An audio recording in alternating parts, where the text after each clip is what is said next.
Hello everyone, welcome back to our channel. 5:30కి అయితే లేచేసాను. ఈరోజు బ్రేక్ఫాస్ట్ వచ్చేసి పెసరట్ చేశాను పిల్లలిద్దరికి ఇంట్లో తినటానికి అండ్ స్కూల్కి తీసుకెళ్ళటానికి కూడా ఈరోజు అయితే పెసరట్టే పెట్టేశాను.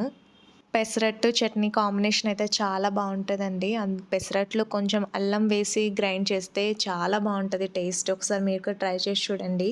పిల్లలైతే ఆల్రెడీ బ్రేక్ఫాస్ట్ చేసేసి రెడీ అయ్యి కూర్చున్నారు. ఇంకా 5 మినిట్స్ ఉందనేసి వ్యాన్ కోసం వెయిట్ చేస్తున్నారు. ఈలోపు నేను స్కూల్కి పంపడానికి బాక్స్లో పెట్టాలి కదా మళ్ళీ. సో అందుకే ఇద్దరికి మళ్ళీ 2 పెసరట్స్ అయితే వేసి రెడీ చేస్తున్నాను. ఇంకా బాక్స్ రెడీ చేసి పిల్లలు షూ వేసుకుని రెడీగా కూర్చున్నారు. ఇంతలో వ్యాన్ వచ్చేసింది. వెళ్ళి వ్యాన్ దగ్గర డ్రాప్ చేసి వచ్చాను. బయలుదేరారు పిల్లలు. పిల్లల్ని వ్యాన్ దగ్గర డ్రాప్ చేసొచ్చి కొన్ని బట్టలుంటే వాషింగ్ మిషన్‌కి ఏశాను. సో, ఇంకా ఈలోపు ఇల్లంతా క్లీన్ చేసేసుకొని, వంట కూడా కంప్లీట్ చేసి, అలానే కొంచెం ఇల్లు క్లీన్ చేసేసుకొని, టీవీ దగ్గర కొంచెం దుమ్ము దుమ్ముగా ఉంటే టీవీ యూనిట్ అంతా క్లీన్ చేసిస్తూ ఉన్నాను. ఇంకా మా అపార్ట్మెంట్ అయితే మెయిన్ రోడ్‌కి దగ్గరలో ఉంటది.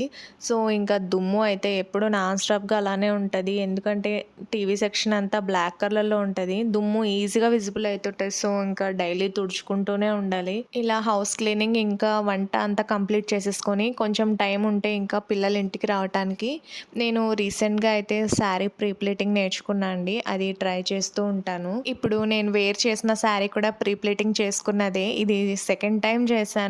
అయినా కూడా ఫస్ట్ టైమ్‌తో పోలిస్తే సెకండ్ టైమ్ చాలా బాగొచ్చింది. అందుకేమో ప్రాక్టీస్ మేక్స్ పర్ఫెక్ట్ అంటారు కదా! నేను ఇంకా మంచిగా ప్రాక్టీస్ చేయాలి. నాకైతే ఇది నేర్చుకోవాలని చాలా ఇంట్రెస్ట్ ఉండే. అందుకే రీసెంట్ టైమ్స్‌లో నేర్చుకున్నాను. సో, అలాగా నా ఫ్రీ టైమ్‌లో అన్ని వర్క్స్ కంప్లీట్ చేసేసుకొని కొంచెం టైం ఉంటే ఇలా ప్రాక్టీస్ చేసుకుంటూ ఉంటాను. అలా ప్రాక్టీస్ చేయడం అయితే నాకొక హ్యాపీనెస్. ఎందుకంటే నేను అంత ఇష్టపడి నేర్చుకున్నప్పుడు అది వేస్ట్ అవ్వకూడదు. ఫ్యూచర్‌లో ఇదైతే ఖచ్చితంగా నాకు యూజ్ అయితుందనే అనుకుంటున్నాను. ఈ ప్రీ ప్లేటింగ్ క్లాస్ చాలా ఇంట్రెస్టింగ్‌గా నేర్చుకున్నాను. ఈవినింగ్ 4:30 అయ్యేసరికి ఇంకా పిల్లలిద్దరికీ మిల్క్ కలిపిచ్చి ఇచ్చేస్తున్నాను. తర్వాత కాసేపు వాళ్ళు ఆడుకున్న తర్వాత మళ్ళీ కొంచెం సేపు నేను ఏ రోజు ఆ రోజు రివిజన్ చేపిస్తూ ఉంటాను అని చెప్పాను కదా! సో, అలానే ఇంట్లో నేనే నేర్పిస్తున్నాను. ప్రెజెంట్ అయితే ట్యూషన్ నాకు ఎక్కడ దొరకలేదు. కొంచెం స్లోగా వెతుక్కోవాలనమాట. కొత్త ప్లేస్ కాబట్టి అన్నీ ఎక్కడెక్కడ ఉన్నాయనేసి కొంచెం సెర్చ్ చేయాలి. నాకు ప్లేస్ కొత్త కదా! రీసెంట్‌గా షిఫ్ట్ అయ్యాం. సో, కొంచెం టైం పట్టొచ్చు మేబీ. ఇంకా పిల్లలిద్దరికీ మిల్క్ ఇచ్చేసి ఒక హాఫ్ అన్ అవర్ పాటు వాళ్ళకి రివిజన్ చేపిచ్చాను. నేను దగ్గర కూర్చొని మరీ ప్రాక్టీస్ చేపిచ్చాను మ్యాథ్స్ ఇంకా. అలా కాసేపు చదివించేసి వెంటనే మళ్ళీ డిన్నర్ టైమ్ అయ్యేసరికి ఇంకా నేను మళ్ళీ ఫుడ్ పెట్టేసి నిద్రపిచ్చాను. ఎందుకంటే వాళ్ళు 8:30 లోపు నిద్రపోతారు ఇప్పుడు పిల్లలు. టైమింగ్స్ అన్నీ చేంజ్ అయిపోయాయి. స్కూల్ టైమింగ్స్ కూడా. స్కూల్ చేంజ్ చేసాం కాబట్టి టైమింగ్స్ కంప్లీట్‌గా ముందు స్కూల్స్‌తో పోలిస్తే ఇది టోటల్‌గా డిఫరెంట్ టైమింగ్స్. సో, ఎర్లీగా లేవాలి కాబట్టి ఎర్లీగా పడుకోబెట్టాలి. అందుకే మళ్ళీ 6కే లేవాలి పొద్దున్నే పిల్లలు. ఈ 1 అవర్‌లోనే ఇద్దరిని రెడీ చేసేయాలి నేను 7 లోపు. ఎందుకంటే కరెక్ట్‌గా వచ్చేస్తుంది స్కూల్ వ్యాను. సో, 7 లోపు రెడీగా ఉండాలి.